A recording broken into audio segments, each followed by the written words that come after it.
All done at the Meadows, heading back to Northfield. Curtis and Jamie, our cousins, my brother and sister-in-law, and Ava and Addie and all these cousins are coming over tonight. We have a little barbecue tonight at the house before the open house tomorrow. So it should be a lot of fun. I'm looking forward to that. But before that, we had, what did we have? We had Ollie's baseball. He won both the games. His team won both the games today, so that's good. Now he's going to pitch tomorrow in the finale, and it's, I believe it's at the exact same time as our open house, if I'm not mistaken. So I'll be watching. I'll be going with our horses and paying attention to them, but also out of the corner of my eye watching Ollie's game and see how he does tomorrow. Now, that's tomorrow. Today we have... I think we had like 7 racing today in different places. One in Ontario, the Meadows, Bangor, New Jersey. We're represented in a number of states today. I was representing us with some horses in the Meadows. You know, I was very happy with the horses, broadly speaking, right? You guys knew I didn't want to race Arrowhead too hard. We scoped him, a little bit of mucus, no blood, left line a little bit. More than I'd like to see. And actually, this was a continuation of his last few starts. Now, there's 2 ways to look at it. If it's a glass half full, he's getting much sounder. He's not running in the turns at all. Maybe we don't need that head pull. You know, glass half empty. Why is he on that left line? Is it the head pull or is something bothering him? I can't really say that anything was bothering him today. He raced well from off the pace, a closing second, but throughout the mile was kind of flat. Right? If you watch closely, getting into the last turn, I drop him back down to the rail, and then I fanned him out in the middle of the turn, and he was good. Had I just continued to advance, it felt to me like he didn't want to go forward at that point, which was weird. But he doesn't spend a lot of time in the outer flow, right? He's one of those leave, sit type horses, always has been. I guess I made him that way, but that's where he's been his most effective. So, certainly not going to apologize for that.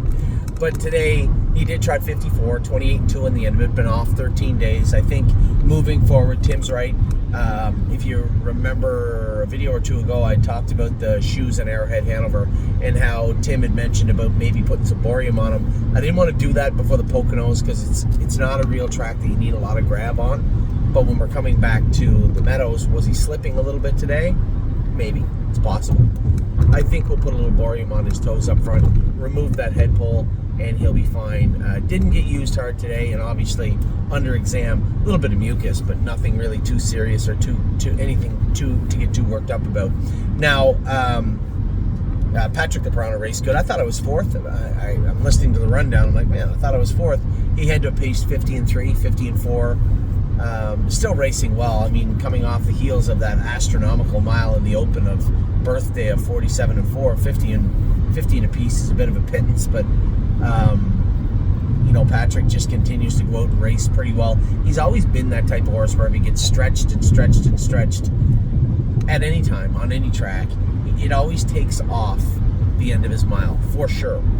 You remember way back when I told you guys when Patrick was Patrick, when he was at his best, I joked a number of times he had done his best racing when you put him in a spot where it just looked like he couldn't win from here, and he would. He just didn't like to be stretched out the whole way, and down the back stretch, they stretched him out pretty good around the last turn. Felt like he had a little pop when we got him in the passing lane, but again, kind of fizzled out a little bit. Pace 53, 50-3, 50-4. You can't complain. That's just what he can do right now. Now, highest honors bothered me a little bit. You know, there's 2 schools of thought, and the conservative one is the one you kind of want to follow. First lifetime start, you don't want horses passing you down the lane. There's nothing you can do about that sometimes.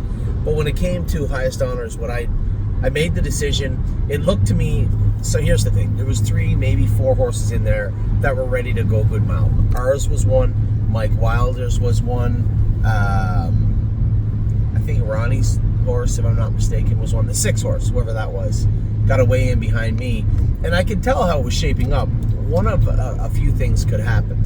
I can just sit there and race my horse, which is fine. You know, one move him down the lane, that would have been fine. Jeremy's horse is like 25-1, and it doesn't look like he's going to be competitive with at least the 3 that we're talking about. And that's not to say that I know for sure. This is their first lifetime start. There's no way for me to know. It looked to me like Mike Wilder's quarter pole move was imminent. He was going to move to the front. And I just said, Mike moves to the front. Jeremy can't keep up. I'm locked in. Sure, I'm charging on the end of it. I'm second or third. Cool. Or I can move him to the front, control the pace, and pace away on them. Now, that would have worked. It would have worked quite well, actually, except for the fact that Highest Honors kind of got a little green on the front end. He's done that training before. Now, the one moment that came to mind, and the reason I probably moved him, was the day in the school, when we schooled all the babies. I put him on the front that day.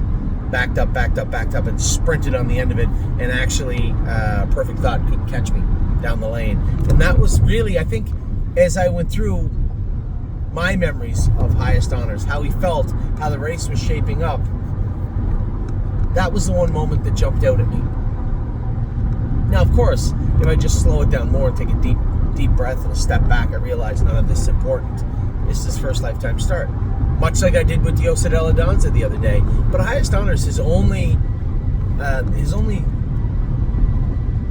time he felt green is when you're going into the turn. You can see I had to take a really big hold of him. He just does stupid things coming off the cart. He'll follow nicely. He'll behave nicely. But he just went to almost put himself in a dumb spot at that point. And I guess that played a role too. I didn't want to be caught in behind a horse, backing up a little bit, and then have him hook on and get himself in a bad spot. So when I pieced all this together in the blink of an eye, I decided I was just going to corner pull him to the front. He didn't race bad. Did he get tired? A little bit. But he just got green on the front end. And that was it. You could see him running in down the lane. That was just him being stupid.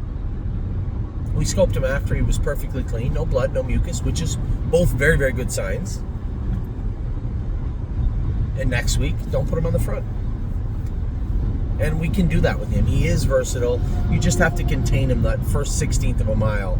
He gets a little bully, a little grabby. And after that, he's fine. So I guess if we're going to put our hindsight goggles on, I'm a little frustrated with myself. Maybe I shouldn't have moved him.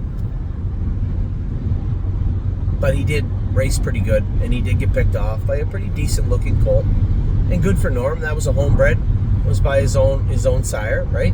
Wild Western. The horse I used to race against in the Open with Patrick when he was Patrick. So a nice win for them and a decent second for us. It does bother me a little bit, when horses are actually going by you down the lane, but what are you going to do? It's done now. Not the end of the world. It's not like I parked and he backed up through the field. Now I get picked off the wire. It's not the end of the world. So Highest Honors race good. I was pleased with Arrowhead Hanover, especially when he's got to come back in 5 days. No, just tiny bit of mucus, no blood, no nothing. Something we can work on as we get ready for the Courier Knives on Thursday. And then Patrick DePrano raced as well as he could. We have Save America tonight. We have Time Is On My Side tonight. We have Rock Shining Star tonight. All three of those horses I'll be watching closely. Maybe won't be watching AJ quite as closely, but I will be watching AJ for sure. So that is it. I'm done for the day. You probably have heard my third and last update of the day. For those of you out there also looking at the site, I'm floored that NASA is not sold out. There's a number of shares there. That's perfectly fine. I gave everybody a chance to buy into NASA. He's the type of horse that I'm rather interested in. We'll be looking very closely at. And as I said Monday at noon, didn't I? All right, fine. I'll give you till Monday at noon. That's fine. So that's where we're at right now. Happy with the way everything has gone. Thoroughly pleased with the week. Now, Amy and I have some videos to do today. I forgot all about this. Saturday. Got to get home also. Amy and I have the opening. I guess we'll wait till tomorrow morning to do the opening. Well, it is open house day. Yeah. We'll do the opening on the way. To the open house tomorrow. But we'll get to your. I'll do your 3-year-olds, 4-year-olds, and 2-year-olds on my way back to the house, and I'll see what Amy wants to do at the opening. Maybe we will do it tonight. Time Is On My Side races at 9 o'clock or something. Curtis on his way over, so we'll see. Anyway, for those of you who are donating to the GoFundMe, GoFundMe that I sent out on our site for Preston Shaw and Emily. I appreciate that. I can guarantee you they do. For those of you who are buying into NASA, looks like a nice horse by all accounts. I like the fact that I know where he's coming from, and I know more about the horse than I would normally know about horses we bought. So that's also a feather in our cap. And looking forward to our open house tomorrow for sure. It should be a lot of fun. Probably a lot more fun for even one of us than anybody else. I know Amy's really looking forward to tomorrow. So good luck to everybody the rest of the afternoon and the evening. Should be a lot of fun watching the races. A good day here at the Meadows. Certainly not disappointed. If there's any disappointment, it might be a little bit myself, but not a big deal and not a bad end to the day or the weekend.